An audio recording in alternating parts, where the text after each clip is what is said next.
Lanjut berikutnya. Tuh, sebentar.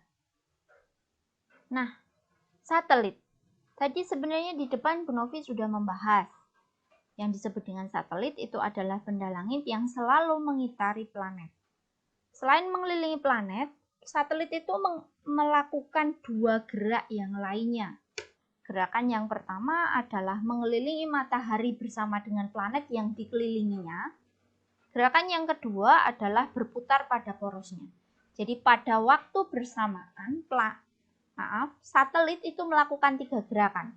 Yang pertama berputar pada porosnya, yang kedua mengelilingi sebuah planet, yang ketiga bersama-sama dengan planet itu dia berputar mengelilingi matahari. Satelit itu dibedakan menjadi dua, yaitu satelit alami dan satelit buatan. Tidak semua planet di tata surya itu memiliki satelit alami, tetapi sebagian besar memiliki. Kita simak penjelasan masing-masing satelit dari planet yang ada di tata surya kita. Yang pertama Merkurius. Merkurius merupakan salah satu planet yang tidak memiliki satelit. Yang kedua Venus. Venus juga merupakan planet yang tidak memiliki satelit. Bumi itu memiliki satu satelit yang disebut dengan bulan. Mars itu memiliki dua satelit, namanya adalah Phobos dan Deimos. Jupiter itu memiliki 16 satelit. Nah, di sini yang Bu Novi tuliskan hanya 3, Metis, Thebe, Almatea. Selain itu ada Kalistio, Leda, Himalaya, Elara, Karme, Sinope, dan seterusnya. Saturnus itu memiliki 21 satelit. Di antaranya adalah Atlas, Pube, Titan, Rhea, Lapetus, dan seterusnya. Berikutnya adalah Uranus. Uranus memiliki 15 satelit, di antaranya Ariel, Umbriel, Titania, Oberon, Opelia, Cressida, dan seterusnya. Dan yang terakhir Neptunus memiliki 8 satelit, di antaranya Triton, Nereid, Naiad, Proteus, dan seterusnya. Itu tadi satelit alami. Kita masuk ke satelit buatan.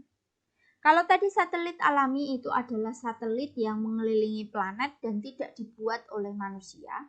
Nah, kalau ini maka satelit buatan itu adalah satelit yang sengaja dibuat oleh manusia.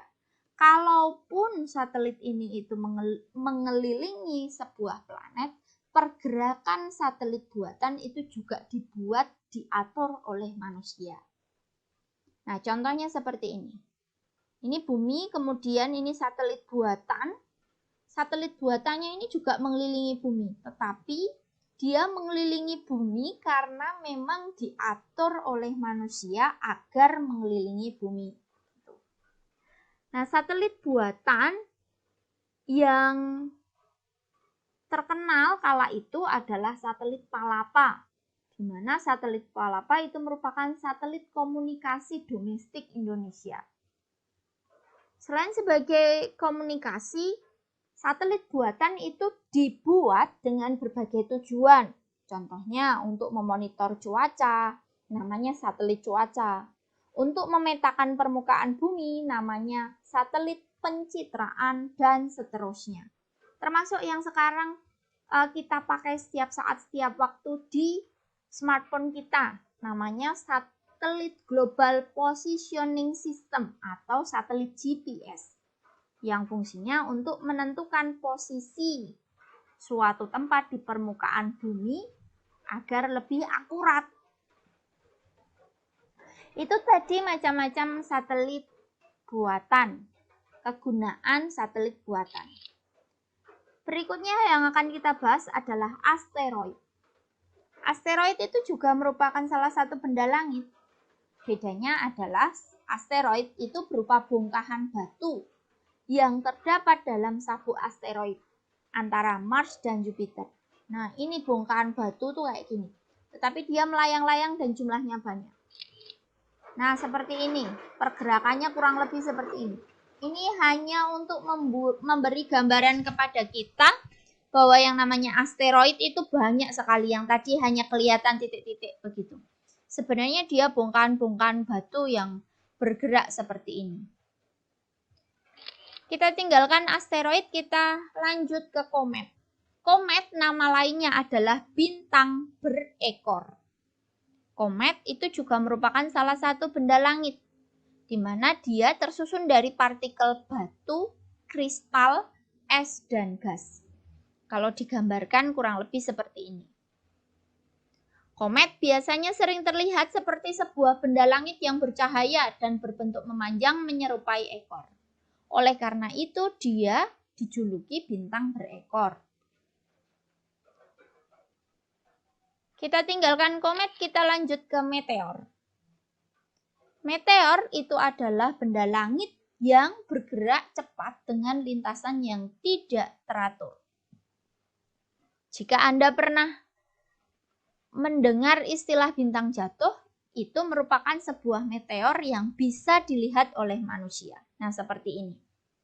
Kalau kalian menyaksikan televisi atau kalian justru malah pernah melihat seperti ada bintang yang jatuh, itu sebenarnya bukan bintang, tapi meteor. Karena gerakannya itu tidak teratur, jatuh ke sana, jatuh ke sini, maka dia itu disebut dengan meteor. Nah, saat jatuh menuju permukaan bumi, meteor itu bergesekan dengan yang namanya atmosfer dan memancarkan cahaya. Karena gesekan tersebut, suhu meteor semakin naik dan terbakar sampai akhirnya menguap. Tetapi ketika dia bersentuhan dengan atmosfer, ada kalanya meteor itu tidak hancur, tapi dia berhasil bertahan sehingga dia melewati atmosfer dan mencapai permukaan bumi. Nah, meteor yang berhasil mencapai ke permukaan bumi itu disebut dengan meteorit. Nah, ini hanya gambarnya itu hanya untuk membantu bayangan kita ya anak-anak. Karena ini kan sesuatu yang tidak bisa kita lihat di sekitar kita. Biasanya hanya para ilmuwan yang bisa memprediksi akan ada meteor yang jatuh. Kalaupun ada meteor yang jatuh pun belum tentu jatuh di sekitar kita. Kita lanjut ke berikutnya, yaitu planet-planet yang ada di dalam tata surya kita. Tadi Bu Novi sudah menyebutkan planet di dalam tata surya kita itu ada 8 yang sampai saat ini diakui. Nah, perlu Bu Novi sampaikan terlebih dahulu bahwa ketika kita berbicara tentang gerak planet, maka ada yang disebut dengan orbit, namanya adalah lintasan planet atau garis edar planet. Ada yang disebut dengan rotasi, yang artinya adalah gerak benda langit mengelilingi porosnya atau sumbunya, atau kalau planet ya berarti planet berputar pada porosnya, itu disebut dengan rotasi. Yang ketiga adalah revolusi, yaitu gerak planet mengelilingi matahari. Kemudian ada yang namanya kala revolusi. Kala revolusi itu adalah waktu yang dibutuhkan planet untuk melakukan 1 kali mengelilingi matahari. Dan yang terakhir adalah kala rotasi. Kala rotasi artinya adalah waktu yang dibutuhkan sebuah planet untuk melakukan 1 kali putaran pada porosnya. Di pertemuan berikutnya akan Bu Novi tuliskan, jadi kalian tidak perlu mencatat apa yang Bu Novi sampaikan. Nanti materi akan Bu Novi share. Nah, berikut akan Bu Novi sampaikan beberapa ciri dari masing-masing planet yang ada di tata surya kita. Yang pertama, Merkurius. Cirinya adalah Merkurius itu adalah planet terdekat dari matahari. Dia tidak memiliki satelit kala revolusi. Ingat, kala revolusi itu adalah waktu yang dibutuhkan atau digunakan Merkurius untuk 1 kali mengelilingi matahari. Dia memiliki kala revolusi tersingkat atau tercepat. Venus merupakan planet terpanas, mendapat julukan bintang kejora, arah rotasinya berlawanan dengan planet lain, kala revolusinya lebih cepat daripada kala rotasi. Yang ketiga, bumi. Bumi itu mempunyai ciri khas yaitu planet yang berpenghuni dan beroksigen. Satu-satunya di antara 8 planet yang ada di tata surya kita. Kala rotasinya 24 jam, kala revolusinya ada 365 1/4 hari.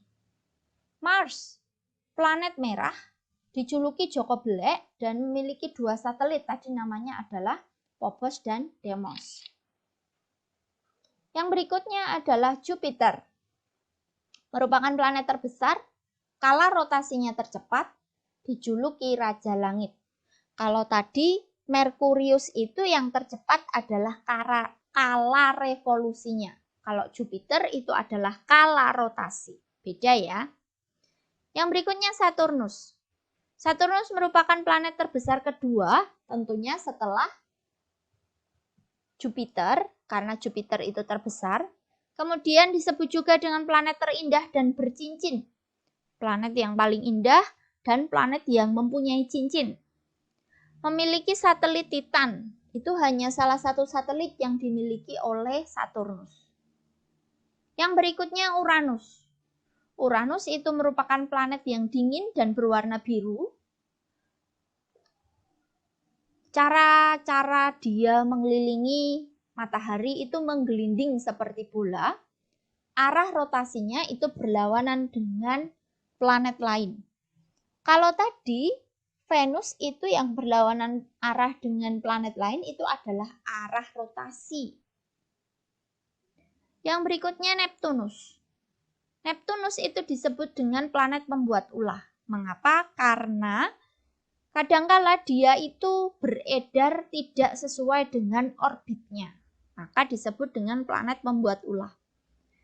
Berikutnya memiliki kala revolusi paling lama dan disebut sebagai kembarannya Uranus. Karena memang Uranus dan Neptunus itu disebut sebagai planet kembar. Demikian tadi penjelasan Bu Novi berkaitan dengan sistem tata surya kita. Tugas kalian hari ini adalah buatlah gambar sistem tata surya kita. Jadi mulai matahari, Merkurius, Venus sampai ke Neptunus. Silakan kalian buat berdasarkan gambar atau kalian bisa mencari contoh di internet atau melihat lagi di video depan tadi Bu Novi sampaikan.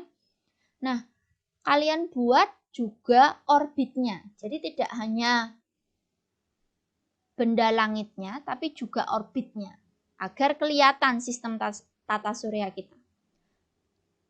Buat sekreatif mungkin dan beri warna. Sekreatif mungkin itu sebaik dan semaksimal yang kalian mampu, kemudian diberi warna. Jangan hanya hitam dan putih warnanya, tapi warna-warni agar lebih menarik. Setelah kalian selesai memberi warna, kalian kumpulkan dalam bentuk foto. Fotonya dikirimkan kepada Bu Novi paling lambat Kamis 4 Februari 2021. Jadi kalau tugas bahasa Indonesia dikumpulkan paling lambat hari Jumat, tanggal 5 Februari 2021. Kalau yang ini, gambar sistem tata surya, dikumpulkan paling lambat hari Kamis 4 Februari 2021. Baik, demikian penjelasan dan tugas kalian hari ini untuk materi IPA. Selamat belajar, selamat mengerjakan anak-anak. Ingat, jangan menunda pekerjaan, selesaikan apa yang bisa kalian selesaikan hari ini. Selamat mengerjakan dan menyelesaikan tugas. Terima kasih atas perhatian kalian. Sampai jumpa lagi anak-anak.